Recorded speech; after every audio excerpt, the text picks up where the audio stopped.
ఈ రమేష్కి ఎటువంటి మోరల్స్ లేవు, వావి వరసలు అంతకన్నా లేవు. ఒక పక్క సుప్రతీకని పెళ్లి చేసుకుని మరో పక్క ఆవిడ వదిన దాపితో ప్రేమకలాపాలు సాగిస్తున్న నీచుడితను.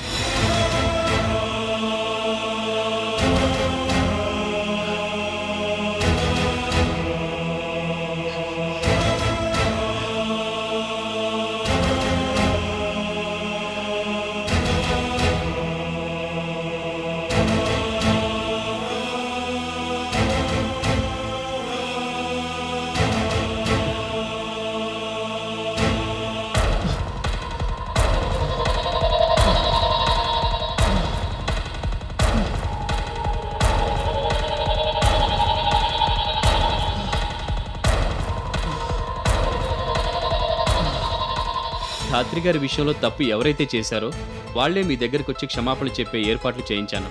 వాళ్ళ మాటలు విన్నాక ఎవరెలాంటి వాళ్ళో మీకు పూర్తిగా అర్థమవుతుంది, మీకు కనువిప్పు కలుగుతుంది.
ఒక్కటి అయినది ఒక్కటి బోల్తా కొట్టిందిలే బుల్బుల్ పిట్ట.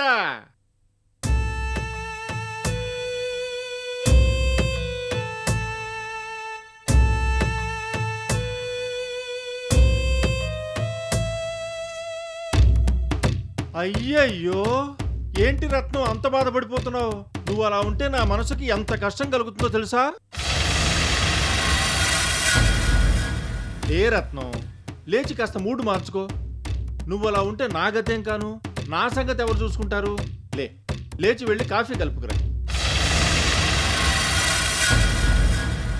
నీ బాధ చూస్తుంటే నా గుండె ఆగిపోయేలా ఉంది. ఇప్పుడే బంధమా మంది?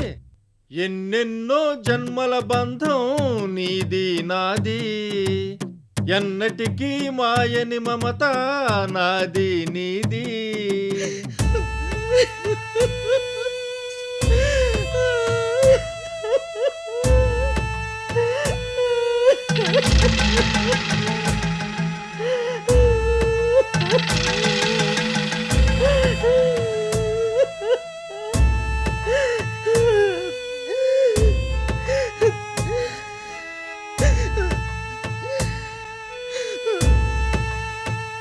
అయిందా ఏడుపు? ఇంకేమన్నా ఉందే? ఈ ఏడుపు ఏదో ముందే ఏడ్చినట్టయితే నీకు గతి పట్టుండేది కాదు. ఇప్పుడు ఎన్ననుకుని ఏం ప్రయోజనం లే. ఇంతకీ బాలకృష్ణ గారితో అన్ని విషయాలు మాట్లాడావా? ఏమన్నా మిగిల్చావా?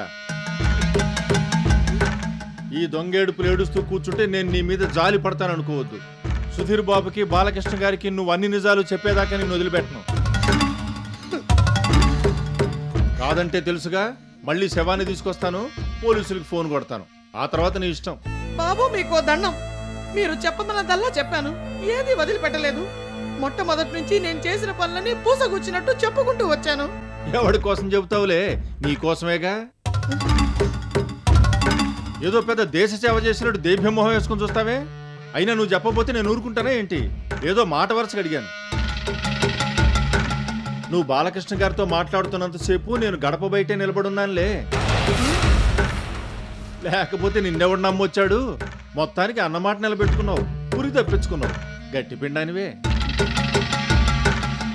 ఇంతటితో నీ పని అయిపోయింది అనుకుంటున్నావా ఏంటి? ఇంకొంచెం సేపట్లో సుధీర్ బాబు కూడా వచ్చేస్తాడు. ఆయనకు కూడా నీ కథంతా వినిపించాలి. వినిపిస్తాను. ఒకళ్ళకి వినిపించాక ఇంకొకళ్ళకి వినిపించకుండా ఉంటానా? మరే పైగా ఉరిశిక్ష పడే ప్రమాదం కూడా ఉంది. ఎందుకు చెప్పవులే, నిన్ను చూస్తుంటే జాలేస్తోంది గాని నీ గదిలోకి వెళ్ళి కాస్త మొహం కడుక్కునరా. ఫ్రెష్ గా సుధీర్ బాబుకి స్టోరీ చెబుతూ గాని. ఏంటా చూపు? మళ్ళీ మొదటికొచ్చేట్టున్నావే.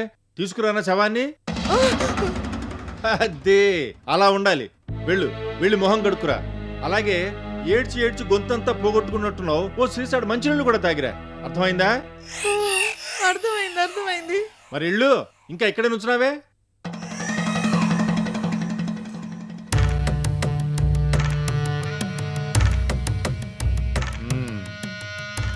మొత్తానికి నేను ఈ ఇంటికి వచ్చిన పని ఇవాళతో పూర్తయిపోయేలా ఉంది.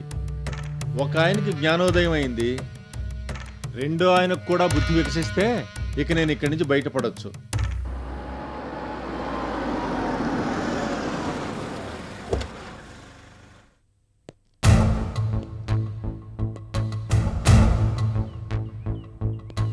నన్ను సంప్రదించకుండా మీ మానాన్ని మీరు కార్డ్ ప్రింట్ చేసేసి అందరికీ పంచిపెట్టేయడమేనా?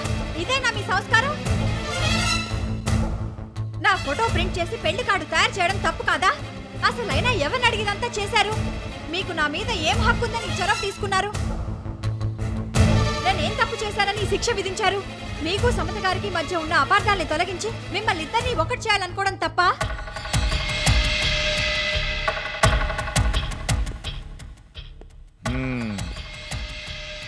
ఇక నెక్స్ట్ ఐటమ్. తండ్రి కొడుకులు ఇద్దరు కూడబలుక్కుని వచ్చినట్టున్నారే. ఇద్దరూ ఏడుపు మొహాలతోనే వచ్చారు. ఆఫీసులో ఏమైందో ఏంటో. అయినా నాకెందుకులే, నా పని చూసుకుంటాను. రత్నం, మై డియర్ రత్నం, రా. సుధీర్ బాబు కూడా వచ్చేసాడు.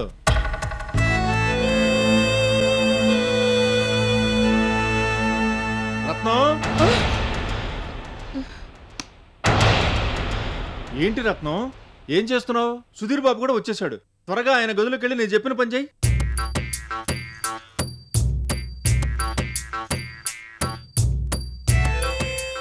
ఏంటా ఏడుపు మొహం ఏంటి? కాస్త నవ్వుతూ ఉండొచ్చుగా. ఈ సమయంలో నవ్వడం కూడాను. నీకు తెలియదు రత్నం, ఇలాంటి సమయాల్లో నవ్వుతూ ఉండాలి. అయినా నీకు విని అర్థం కావులే. ముందు వెళ్ళి నేను చెప్పిన పని చేయి. గుర్తుందిగా, మొత్తం కథ అంతా చెప్పాలి. మధ్యలో ఏమన్నా కటింగులు పెట్టావనుకో, నీ జీవితమే కట్ అయిపోతుంది. నీ మెడకి ఉరి బిగుసుకుంటుంది. అబ్బా, వెళ్తున్నాను కదా. ఊరి ఊరి అని ఊరికే భయపడతారు ఎందుకు? నాకు అసలే కాళ్ళు చేతులు ఆడడం లేదు. ఏం పర్వాలేదులే, ఇందాక చెప్పానుగా నువ్వు గట్టి పిండానివని. నెత్తిన పిడుగు పడినా నీకేం కాదు. వెళ్ళిరా.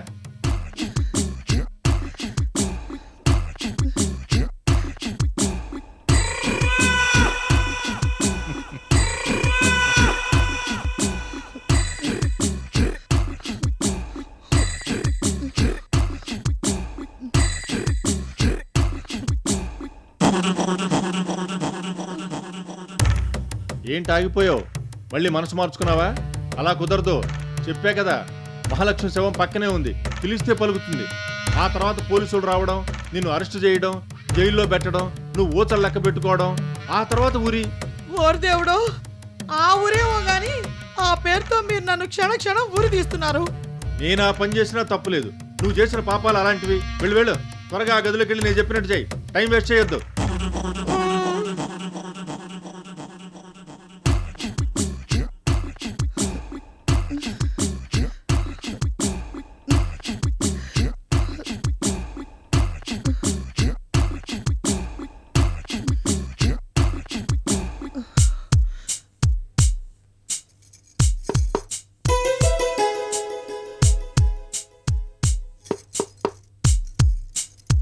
సుధీర్ బాబు, సుధీర్ లోపలికి రావచ్చా?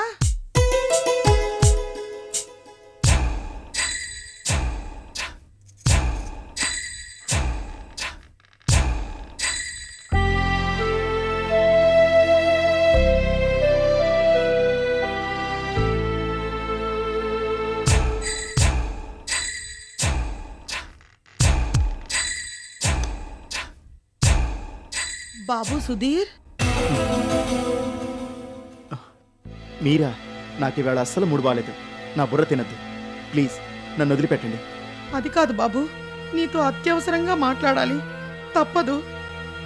వద్దంటున్నాను కదా, నా వల్ల కాదు. నేను ఈవేళ ఏం వినను. వెళ్ళండి, వెళ్ళి మీ పని చూసుకోండి. నేను ఇప్పటిదాకా చేసిన పాపిష్టి పనుల గురించి నీకు చెప్పడానికే వచ్చాను బాబు. ఇక ఈ ఇంట్లో నాకు చేయడానికి ఏ పని మిగల్లేదు. ఏంటి మీరు మాట్లాడేది? నేను చాలా దారుణాలు చేశాను బాబు. వాటి గురించి చెప్పడానికే వచ్చాను. నిన్ను సమతని నేనే ఓ పథకం ప్రకారం విడదీశాను. మీ ఇద్దరి మధ్య పెద్ద అగాధం సృష్టించాను. పచ్చని సంసారంలో చిచ్చు పెట్టాను. నా స్వార్థం కోసం, ఈ ఇంట్లో అధికారం చేయడం కోసం ఈ పాడు పనులు చేశాను. దానికోసం ఉచ్చం నీచం కూడా మర్చిపోయి పిచ్చి పిచ్చిగా ప్రవర్తించాను. నేను చేసిన పాపాలన్నీ ఇన్ని కావు.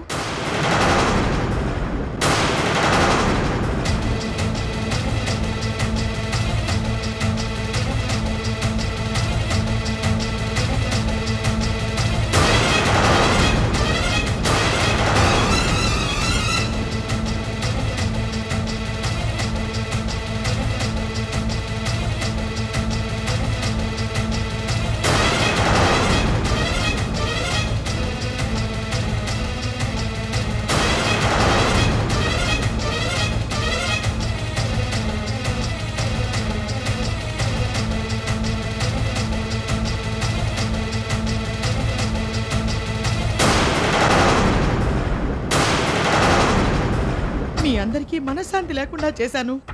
నా సంతోషం కోసం నీ జీవితాన్ని పణం పెట్టాను.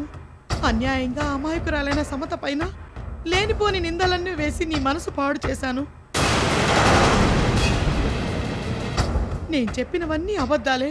సమత గాని, దాత్రి గాని, రమేష్ గాని ఏ పాపం ఎరగరు. వాళ్ళంతా నిప్పులాంటి మనుషులు. తప్పంతా నాదే.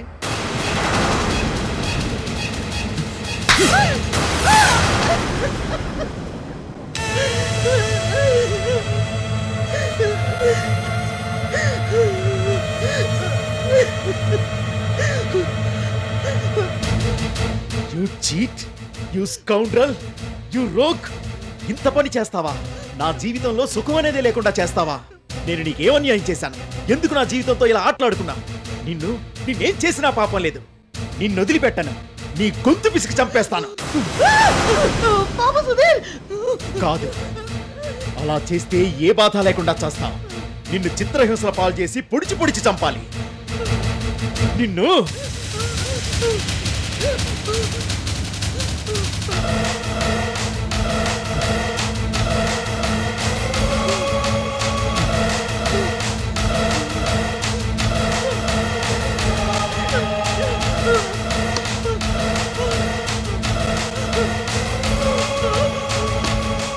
వద్దు బాబు, ఆ పాపిష్టి దాని మీద చేయి చేసుకోవద్దు.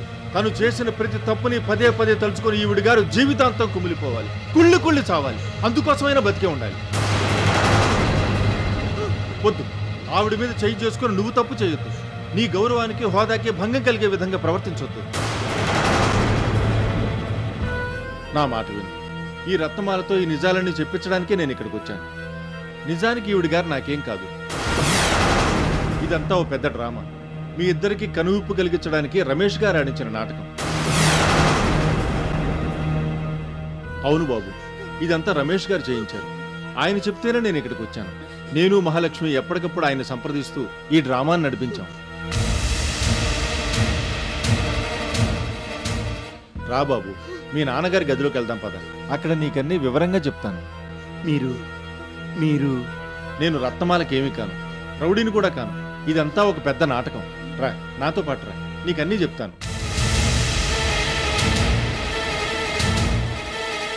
రా బాబు, నీకన్నీ అర్థమయ్యేలా చెప్తానంటున్నాను కదా. నా మాట విని మీ నాన్నగారి గదిలోకి రా.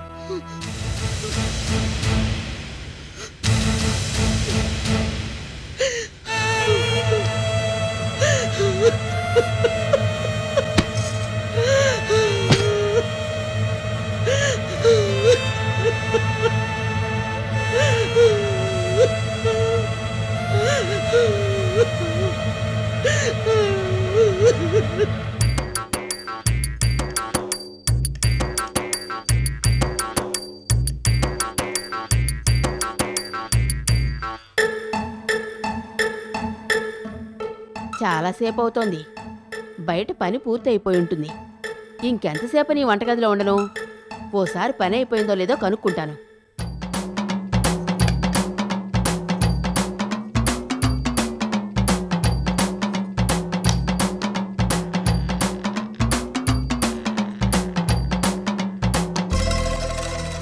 పని అయిపోయిందా? ఇప్పుడు నేను ఆవిడ కనిపించచ్చా? భేషుగ్గా. సరే.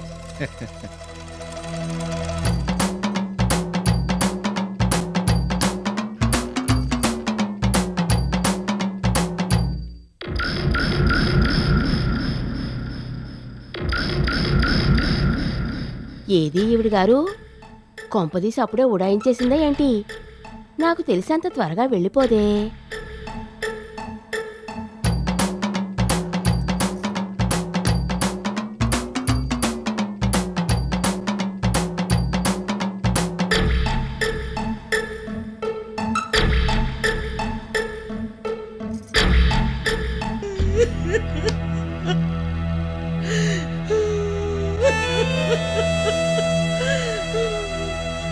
మీరిక్కడున్నారా? మీ గదిలో ఉన్నారేమోనని చూసొచ్చాను.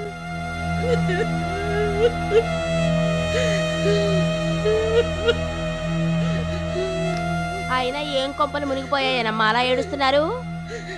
మిమ్మల్నే ఓసారి తలెత్తి చూడండి. నేను మహాలక్ష్మిని.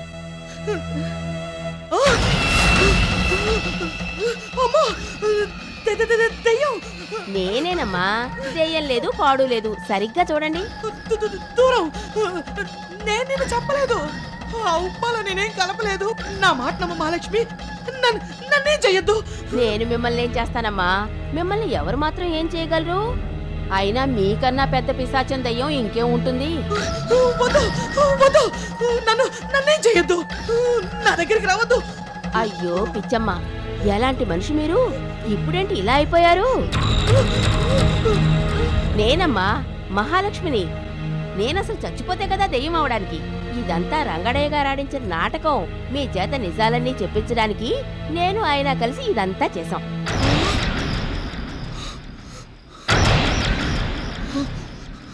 ఏంటి అలా చూస్తున్నారు? మీతో నిజాలు చెప్పించడానికే నేను చచ్చిపోయినట్టు నటించాను. అంతకు మించి ఇంకేం లేదు. ఏంటలా తెల్లమొహం వేసి చూస్తున్నారు? తెలివి మీ ఒక్కరి సొత్తే అనుకున్నారు, దెబ్బతిన్నారు. తాడిని దన్నేవాడు ఉంటే వాడి తల దన్నేవాడు కూడా ఉంటాడు.